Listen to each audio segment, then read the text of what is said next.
Guys, welcome to the Comic Book Suite here at Comic-Con. How you feeling? It's hot outside. Y'all had the panel. What's the energy like right now? We're cool. Yeah? Yeah, we feel great. Yeah. I like that. Yeah. I was gonna be honest. I was like, "Well, we're cool." No, Like, we're yes, cool. we're cool. Yeah. Maybe not in temperature. It's a blistering one, but congratulations. Season 3. The teaser just dropped inside of the panel room. I imagine the energy was pretty insane. What's that like, being in a room, getting to like announce this thing that you've been sitting on for so long and working on for so many years? I think hopefully everyone in Hall H is generally having fun, but when it's us and we're on the stage, we're slightly having the most fun. The trailer comes on, we all climb out of our chairs and sit on the stage and look up at the screen, and we kind of feel like little kids. Yeah. Was it that way for you, JCB? Oh, 100%. Like, it moved me to tears, as this show has often done for me. We got to watch Tears or bad tears? good Just tears, checking. Okay, great just tears. Just want to check in on you, mate. Fabulous There we tears. go. Holding space. We're holding space for you, Jamie. We're holding space. But like, we got to watch it last night, all together as a cast and crew, and I think we were just all blown away. And then obviously to see it up there on that stage with the fans, with the sound, it's a very special experience. Boy. With that sound. Oh yeah. The things that you see that especially there, that scale, and with 7,000 people behind you, and I had many a moment in which I'm like, wow, I'm in this thing. I'm in this thing, and this teaser, it felt the most epic of them all. I think, like the fell beasts, like all these creatures. I don't know. There was something very very beautiful about it, without knowing where we've come from and where we are as a cast, but where the show is as a world. I think I'm very proud. We're very proud of what y'all are gonna see. As well, Absolutely, that's the thing, because they're Huge behind. support there Yeah. For us today. I don't know if you could hear that from the screens, but we certainly could hear it on stage. The screams and the shouts and and the cheers of support. Like, it's quite humbling. It's quite nice. Yeah, absolutely. I'm so curious about your guys' experience, because since season 1, right? Like, Yeah. you've been here, you've experienced this similar energy, but season 3, there's this big time jump, and I'm just so curious, getting to see the world expand in this way, and the perils are so much greater. How's that getting to play in this like very heightened state of the world that we've established in the past? I mean, Intense. yeah. I was gonna say our world kind of crumbled at the end of season 2. The elves had to leave where they were, and now we're 5 years into the Battle of the Elves, the beginnings of Rivendell. Arondir has been fighting side by side with Lady Galadriel, the army, the dark army of Sauron. And what we're trying to do is like, kind of grasping at straws in a certain way. It's not about going forward, but actually trying to save like these little pockets of resistance that we have. And for my character per se, even though things have gotten more difficult, he's actually risen in the ranks and has had this like underdog story from season 1 to now. I'm with the highest of the elves, that I called lovingly the Avengelves, and he's one of them, and like now they take in the right hand with Galadriel, and they take into account his prowess, and it's not just this dude. So it's a beautiful development for me, even though he's still dealing with that grief of losing the love of his life. Yeah. Season 3 is a different kind of season of this show. It's darker.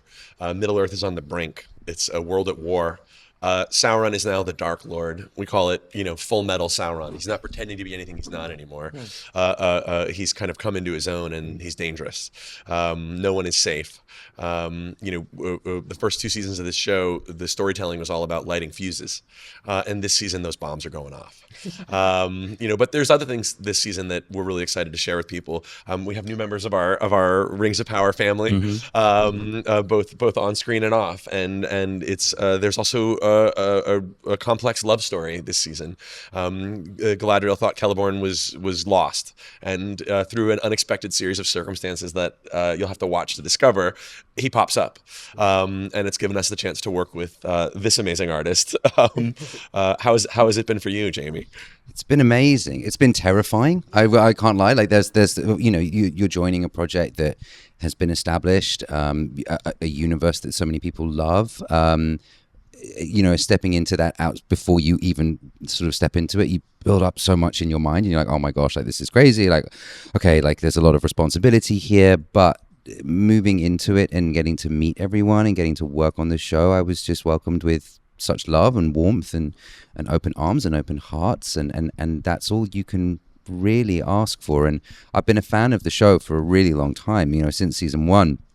And I've been a fan of Miv for, longer. Like you said, you saw St. Maud and you were like, that's our Galadriel. And the problem's right there, I think. It's true madness. Yes. I love Miv. I love that movie so much. So, my inner fanboy was just like losing his mind for so many reasons, but it's been a total blessing. It really has been. And there were so many amazing moments that we have had and that we have shared all together as a cast and crew, both on set and off, that have really brought us all together, which has been such a blessing. And I have one particular memory, a few particular memories, but I've got one particular memory in my mind when I can't say what the scene is, but we're reading that scene for the first time and I just burst out crying. Do you remember? Like, I think that happened a couple times. I did. Jamie cries. Yeah. So Jamie cries. I cry. But it's a lovely place to be. It's a lovely place to be. You must be so good at keeping secrets at this point, like with all the. I just don't have many mates. Okay. I don't believe you for some reason. I'm gonna start calling you JCB, and we could pretend to be friends. Nice. That being said, I'm so curious. There's like a hopeful kind of vibe to Tolkien's storytelling, but where we are in Middle Earth right now is quite dire. It feels very dreadful, for lack of a better term. So, what is the balance in season 3? How do you think we approach that tonally with the characters going through and the resistance rising while still fighting this like evil force? I don't want to say too much Okay. on this particular point, but what I will say is I don't think audiences, even audiences who watch the first 2 seasons, are really ready for what's coming this time. Wow. Talked about keeping a secret who Jamie was playing for so long. There's a lot more secrets and twists and turns in this story, and some of them I think might be quite shocking. It is not the same Middle Earth when Sauron is as powerful as he is at this point in the story. Yeah. He's making the One Ring. He wants to rule them all, and he will kill anyone who gets in his way. Love that. I am curious. Did you guys see Charlie's giant billboard out on gas lamp right now? Yeah, I have a story with that. Did I share? I because we usually have like this collective billboard, and it's become a thing. When we gonna do the walkabout and at night when it's kind of chill. And I did mine. That sounds like extremely pretentious. Now looking back, I was like, let me see in which building I want to see my face in, like 20 feet.